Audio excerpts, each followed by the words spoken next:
কেউ কথা রাখেনি কবিতায় সুনীল গঙ্গোপাধ্যায় বরুণা নামের এক মেয়েকে ভালোবেসে হাতের মুঠোয় প্রাণ নেওয়ার কথা বলেছিল।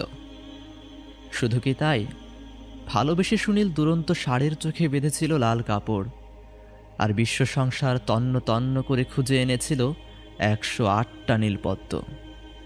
কিন্তু বেচারি বরুণা সুনীলের কথা রাখল না শেষ পর্যন্ত। ভালোবেসে বেচারা সুনীলের সে কি পাগলামো।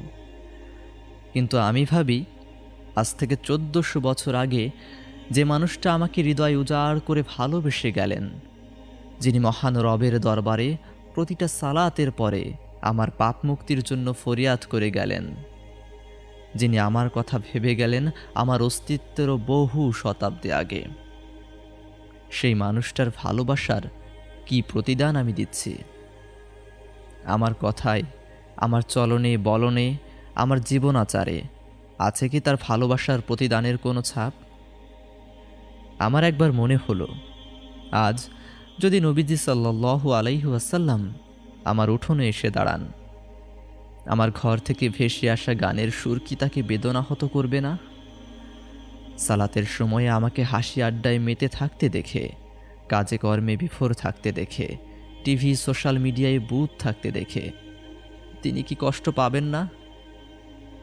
তিনি এসে যদি দেখেন আমি লোক ঠকাচ্ছি, মানুষের সাথে অসৎ আচরণ করছি, মানুষের ওপর জুলুম করছি, অন্যায় অবিচারে ডুবিয়ে রেখেছি নিজেকে, যদি তিনি দেখেন আমি কুরআনের আলোকে জীবনে স্থান দিতে কার্পণ্য বোধ করছি, তার সুন্নাহকে জীবনে আঁকড়ে ধরতে অনীহা দেখাচ্ছি, যদি তিনি একবার চেক করেন আমার ব্রাউজার হিস্ট্রি, যদি একবার ঢোকেন আমার ফোনের গ্যালারিতে, তিনি কতই না আফসোস নিয়ে বলতেন, হাই উম্মাহ, তোমার জন্য আমি এত কেঁদে গেলাম, তোমাকে এত ভালোবেসে গেলাম, আর তুমি এই দিলে আমার ভালোবাসার প্রতিদান। আমি ভাবি আর লজ্জায় কুঁকড়ে যায়। আমার মতো পাপী বান্দার গুনাহ মাফ চেয়ে যিনি কেঁদে গেলেন, যিনি আমাকে ভালোবেসে গেলেন অকাতরে, তার প্রতি ভালোবাসার কোনো দায় কি আমার নেই? তিনি আমার কাছে টাকা চান না, ধন সম্পদ চান না, আমার বিত্ত বিভব, নাম যশ খ্যাতি কোনো কিছুর প্রতি তার দৃষ্টি নেই। তিনি আমাকে ভালোবেসেছেন কেবল আমার জন্যই। তিনি চান যাতে আমার ইহকাল আর পরকাল দুটোই সুন্দর হয়। ইহকালে একটা সুন্দর আর সুষ্ঠু জীবন অতিবাহিত করে পরকালে যেন আমি অনন্ত জান্নাতে অবগাহন করতে পারি। কাইমন বাক্যে সেটাই তার চাওয়া। দুনিয়ায় এমন নিঃস্বার্থ ভালোবাসার নজির আর আছে কোথায়? নবীজি সাল্লাল্লাহু আলাইহি ওয়াসাল্লাম আমাকে ভালোবেসে গেলেন। তাকে ভালোবেসে আমি কি পারি না তার সুন্নাহ দাড়িটুকু মুখে রেখে দিতে? তিনি অহর্নিশি ভেবেছেন আমাকে নিয়ে, আমার গোটা জীবনকে নিয়ে। আমি কি পারি না তার সুন্নাহ দ্বারা আমার জীবনটাকে রাঙিয়ে নিতে? হেরার যে আলো তিনি আমার জন্য তুলে এনেছেন, সেই আলোতে জীবনকে ভরিয়ে তুলতে কোনো কৃপণতা আমার সাজে? তাকে ভালোবেসে আমি কি পারি না আমার জীবনটাকে বদলে নিতে? যদি তাকে সত্যিই ভালোবেসে থাকি, তাহলে কি বেপর্দায় চলা আমার সাজে?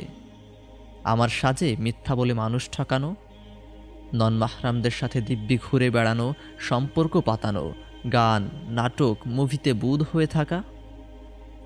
নবীজির ভালোবাসাকে যদি ভালোবেসে থাকি, তাহলে আমার কি উচিত নয় জীবনটাকে নিয়ে আরেকবার ভাবতে বসা, সেই মহামানবের ভালোবাসার প্রতিদানে আরেকবার বদলে যাওয়ার চেষ্টা করা? ভাবুন তো, আখিরাতে হাউজে কাউসারের পাড়ে দাঁড়িয়ে নবীজি সাল্লাল্লাহু আলাইহি ওয়াসাল্লাম, তার চোখে মুখে প্রতীক্ষার ছাপ স্পষ্ট। হঠাৎ তার স্বরে চিৎকার করতে করতে ছুটে এলেন আপনি আর বললেন, ইয়া রাসূলুল্লাহ, আমি আসতে পেরেছি, আমি আপনার কাছে আসতে পেরেছি ইয়া রাসূলুল্লাহ। প্রতীক্ষায় ক্লান্ত নবীজির চেহারায় যেন এক টুকরো প্রশান্তি নেমে এলো। তিনি আনন্দে উৎফুল্ল হয়ে আপনাকে বললেন, আহলান ওয়া সাহলান। এই দৃশ্যটার সাক্ষী হতে নিশ্চয়ই মন চাইছে আপনার। তাহলে চলুন না, আজ থেকে নিজেদের একটু একটু করে বদলাতে শুরু করি।